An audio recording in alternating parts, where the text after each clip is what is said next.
Well, what's up, everyone? My name is Ryan Levis. I'm the Norfolk campus pastor here at Grace, and we are at my dad's house right now. Dad, do you want to introduce yourself real quick?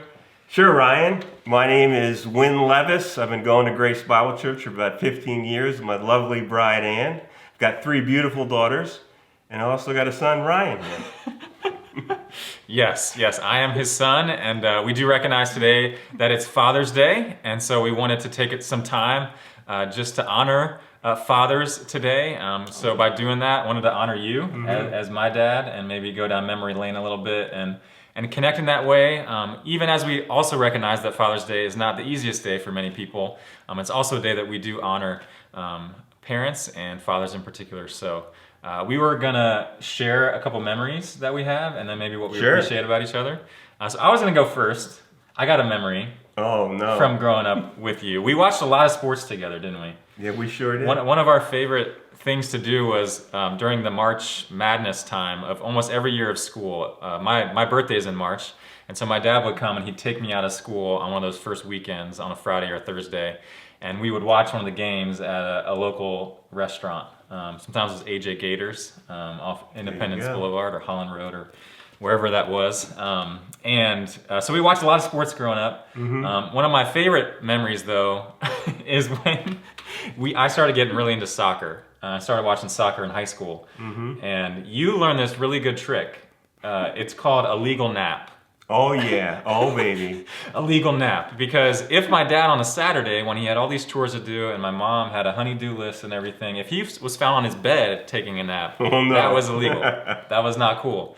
But if you came and watched a soccer game with your son and was on the couch and sleeping, that was a legal nap. I love those legal naps. Yeah, they were awesome. You took a lot of them. And I loved every second watching those games with you, and it was awesome. That's great, Ryan. Well, I got a lot of stories about you, but I'm just going to tell a little bit, right? Okay, yeah, that works. We grew up, you're my only son. I got 3 beautiful daughters, so I started you out hitting a baseball at 18 months and playing Little Tykes basketball at 2. And so we played basketball all the way up, 6-foot hoop, 10-foot hoop. I coached you for 8 or 9 years. And I hate to tell you this, we played hundreds of times, but most of the times up till 14, I let you win. Did you know that? Did you know that? No, I felt, as a 2-year-old, I felt real good. Yeah, I felt really I was good very about confident yourself. as a 5-year-old. But then you got to high school. And you started getting taller, you could shoot, you could play, and you started beating me regularly. I remember that. You remember that.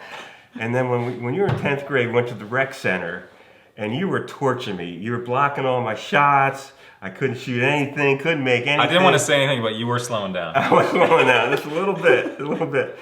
So then I took the shot. I went up for the rebound. I felt really good. I got way up there. I got the ball, and then, ow, I broke my thumb. I remember that. That was the last time I ever played. That's the last time we played one-on-one. Last time we played one-on-one. That was the Princess Anne Rec Center. I was done, yeah. Oh, okay. So now it's my turn to share, I think, something I appreciate about you. Okay. So many things I could say, and we have this tradition in our family where on a Father's Day or a birthday, we share what we appreciate about people. But this year, and maybe also because of the context of this, I'm just really thankful for the way that you've impacted me spiritually. I love hearing the story of how you became a follower of Jesus and experienced the grace of God for the first time. Not necessarily being raised in a home where you were taught to have a relationship with Christ. Your older brother, who's 10 years older than you, he came back from a Europe trip where he had heard the gospel. And you guys were playing ping pong, and he was kind of mentoring you as a younger brother. And he shared the gospel over ping pong. He shared about Jesus with you, and ever from that point, you've been walking with him. And I've loved to see how that just genuine relationship has impacted our family.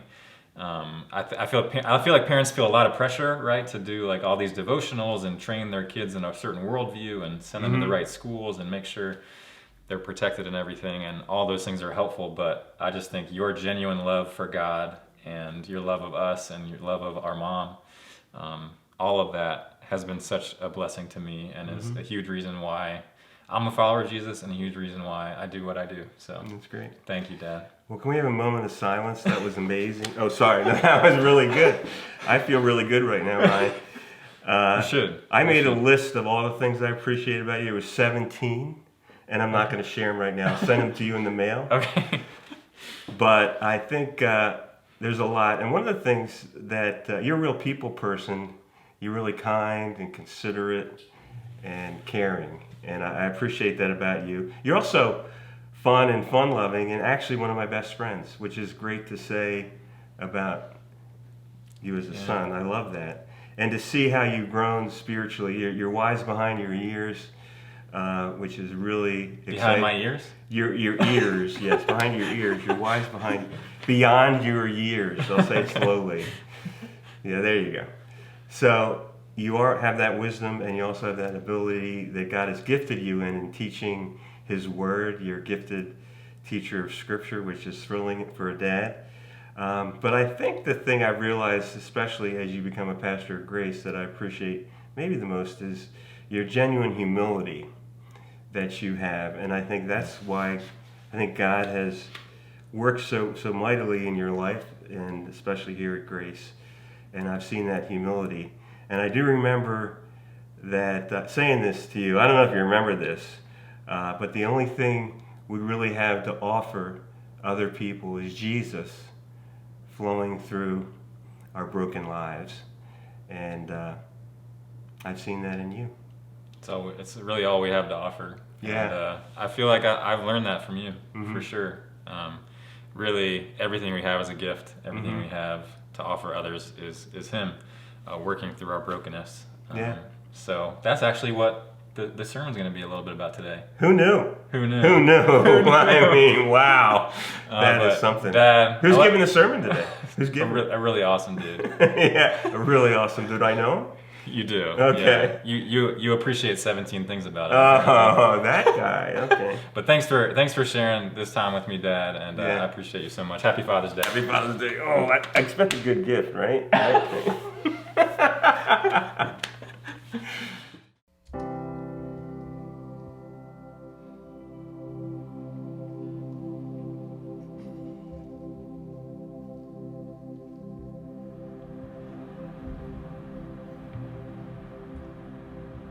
We're here now in the new Norfolk campus building.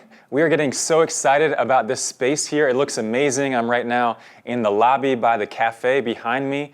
And we're so excited, really, just to be together here in the next few weeks. It's going to be so good to kick things off in this new space and to see how God's grace is going to continue to change lives. But today we are continuing in this sermon series, The Story of Hope.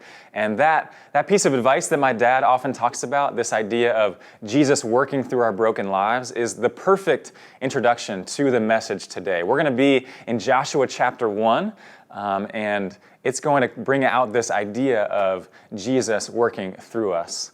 Last week, Eric talked about Abraham, which is actually a few hundred years before where we're going to dive in Joshua chapter 1. So I just want to give us a little bit of context for what's going on here before we read our passage today. God has promised to Abraham that He's going to give the Israelite people a land. And after the Israelites come out of Egypt, they're rescued from slavery, they wander in the wilderness for about 40 years, and they're led by this guy Moses. Now, as soon as they're about to enter into the land that God has promised them, Moses dies and Joshua takes over. And that's where we're diving in right now. We're diving in. Joshua is taking over from Moses, who's died, and he's leading them in to the promised land. He's leading the Israelites. And we dive in Joshua chapter 1, and this is what the passage says. After the death of Moses, the servant of the Lord said to Joshua, son of Nun, Moses' aide, Moses, my servant, is dead. Now then, you and all these people, get ready to cross the Jordan River into the land I am about to give to them, to the Israelites.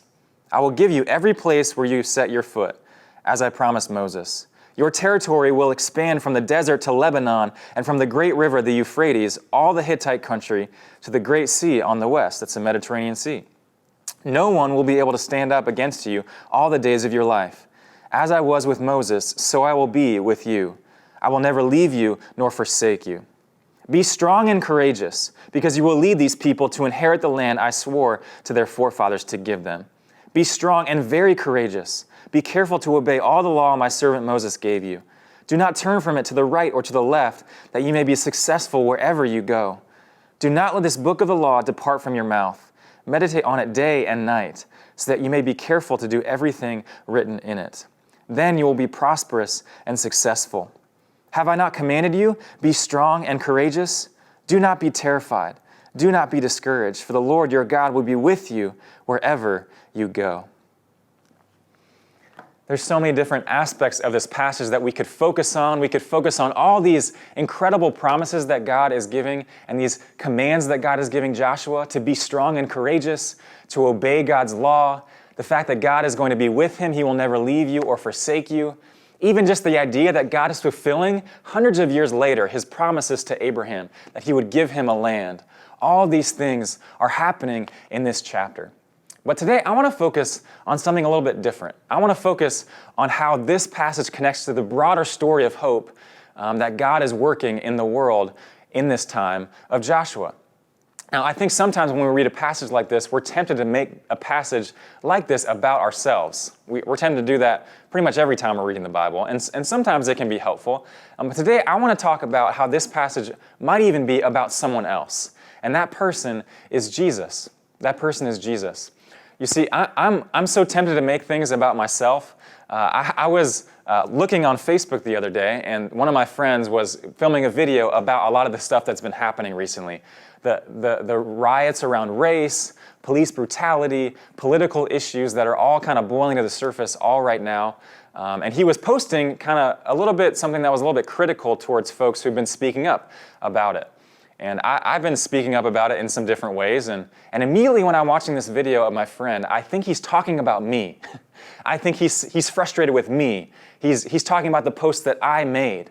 And so the next few days, I'm thinking, this guy's upset with me. But then I go to him and I ask him, hey, I noticed that you posted this video. Was that about some things that I had said? I'm sorry if so. I'm sorry that you got frustrated with me. And he goes, Ryan, I didn't even see what you posted. I have no idea what you're even talking about. I was not criticizing you at all. This had nothing to do with you. And yet, I was over here thinking all of this was about me. And I think we're all tempted to do this in our lives. We make it about us, and specifically, this comes out when we read the Bible. We want to read a passage like this and say, okay, I'm going to be strong and courageous. Okay, I'm going to obey God's law. I'm going to rest in this promise that God goes with me. But I think this passage is also about the bigger story. And so I just want to share with you 3 ways that I think this passage points to Jesus. The first way is that the name Joshua is actually the name that Jesus is named after. The name Joshua in Hebrew means the Lord saves. And in Aramaic, this name is Yeshua. And in Greek, it is Jesus, which is in English how we say Jesus, Jesus.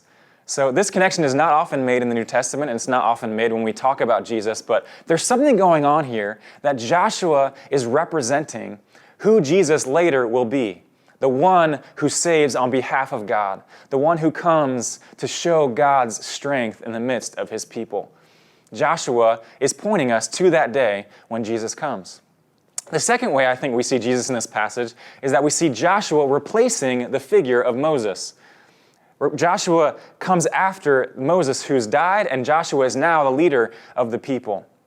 Now, Moses is the representative of the Old Covenant, the covenant that God makes with the Israelites. And Jesus is the one who creates a new covenant. He comes after the law of Moses, and he fulfills the law of Moses and brings in a new age when all those who have faith in him through his death and his resurrection, we can have a relationship with God, not based on the law, but based on the work of Jesus.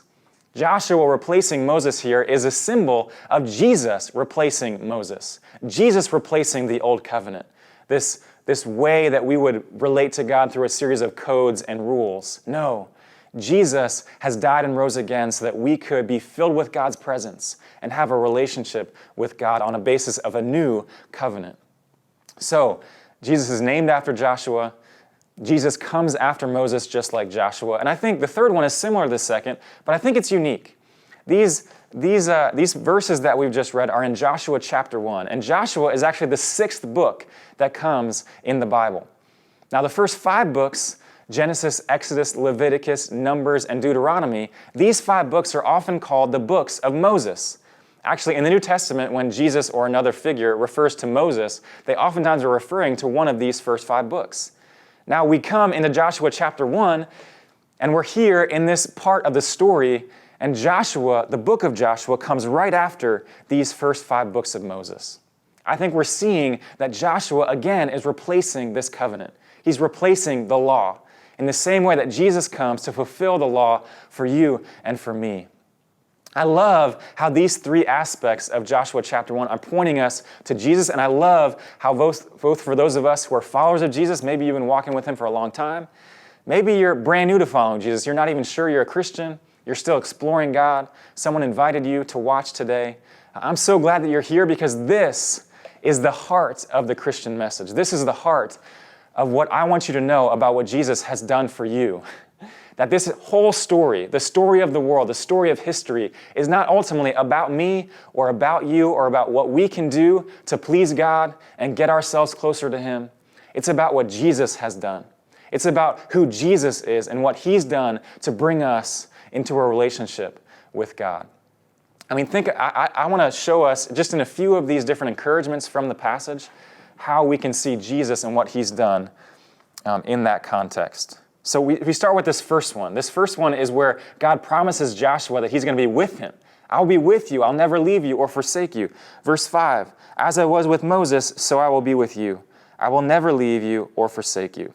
Verse 9, do not be terrified. Do not be discouraged. For the Lord your God will be with you wherever you go.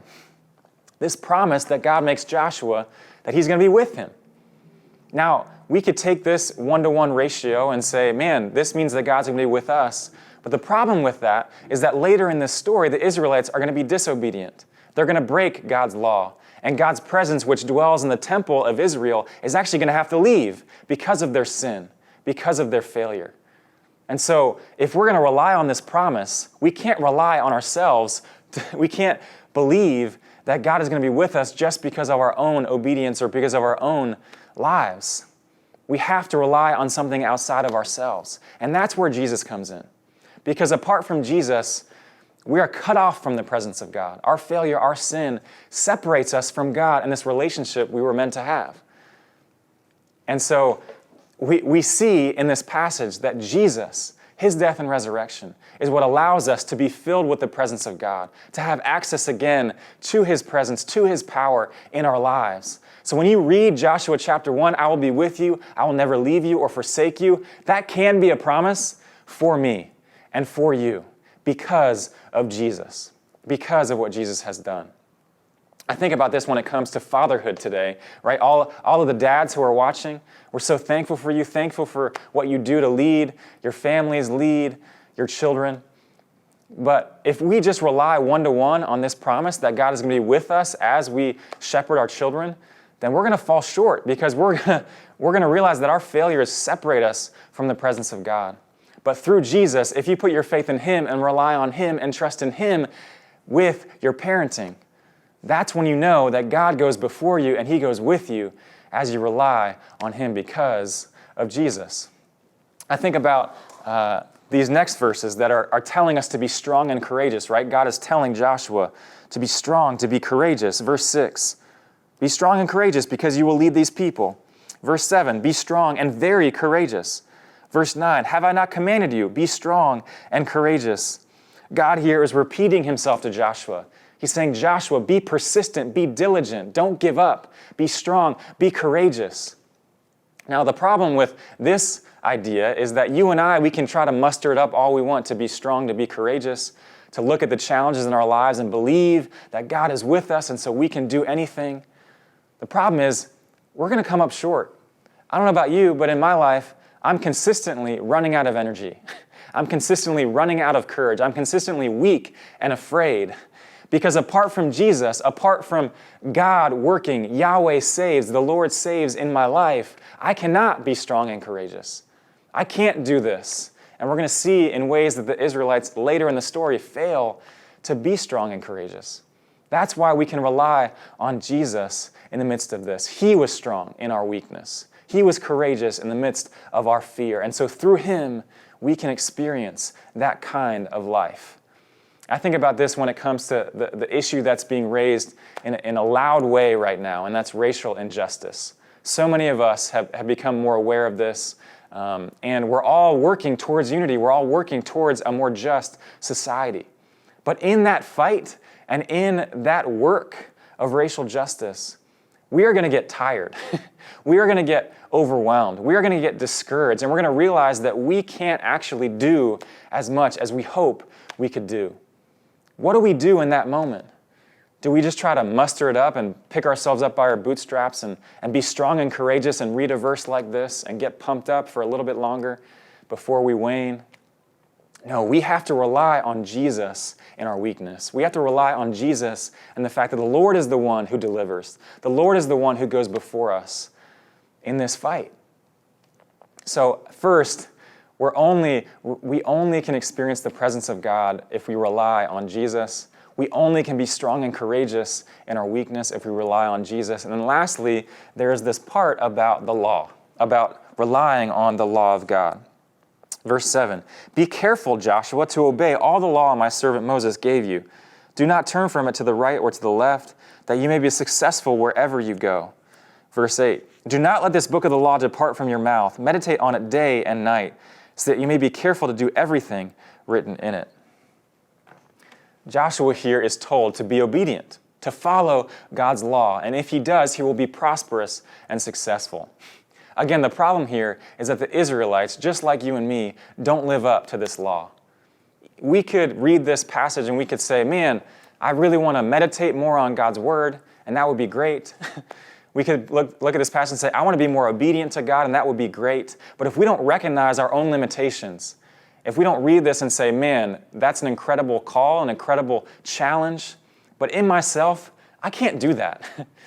We have to look to Jesus. He's the one who fulfilled God's law. He's the one who lived the life that we could not live.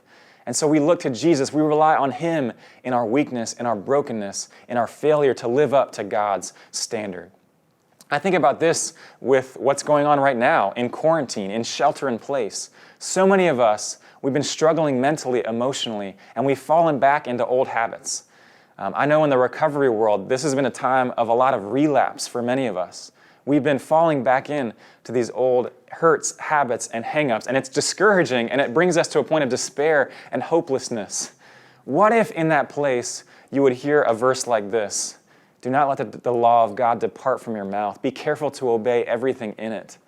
What if that kind of verse didn't bring condemnation and a sense of, man, I'm not living up, I'm not doing what I'm supposed to be doing? What if instead we took that challenge and we looked to Jesus, and we said, Jesus is my hope. Jesus is my forgiveness. Jesus is my strength even when I cannot see the light at the end of the tunnel. If you're struggling right now, if you've fallen back into old patterns, look to Jesus. He is your hope right now. He's the one who can deliver you, who can save you, who can forgive you, and then give you his grace so you can live for him. So praise God today that this story of hope, is not about you and it's not about me. This story is about Jesus. And so this week, in the ways that you struggle, in the ways that you have challenges, in the ways that you are tempted to despair or be hopeless in yourself, look outside yourself. Look to the bigger story that God is writing in the history of the world. Rely on Jesus. Depend on him. Refocus on him and the fact that he is your hope. And let's rest this week in the fact that Yahweh, the Lord, is the one who saves. He was doing it in Joshua's time, and he did it in Jesus' time. And we can rely on the fact that he's going to do it even in our lack of courage and our lack of strength in this time now. Would you pray with me? Father, we thank you for this story in Joshua chapter 1 and how it connects us to the broader story of what you're doing through your Son, Jesus Christ. I pray for all of us, wherever we find ourselves on our spiritual journey, that we would be challenged and encouraged to look to Jesus today. He is our hope. He is the one who did it so we didn't have to, Lord. He is the one who lived the life we could not live. He died the death we deserved to die. And so, God, we put our faith in him. We put our trust in him today. And I pray that this week, when we get to a point where we just say, I can't, that you'd remind us that Jesus can. When we get to a point where we remember the fact that we couldn't, that God, you will remind us that Jesus did. And Lord, would this bring joy? Would this bring power? Would this bring a sense of courage to us today so we could live always and forever in your will and in your grace? We pray all these things in Jesus' name. Amen.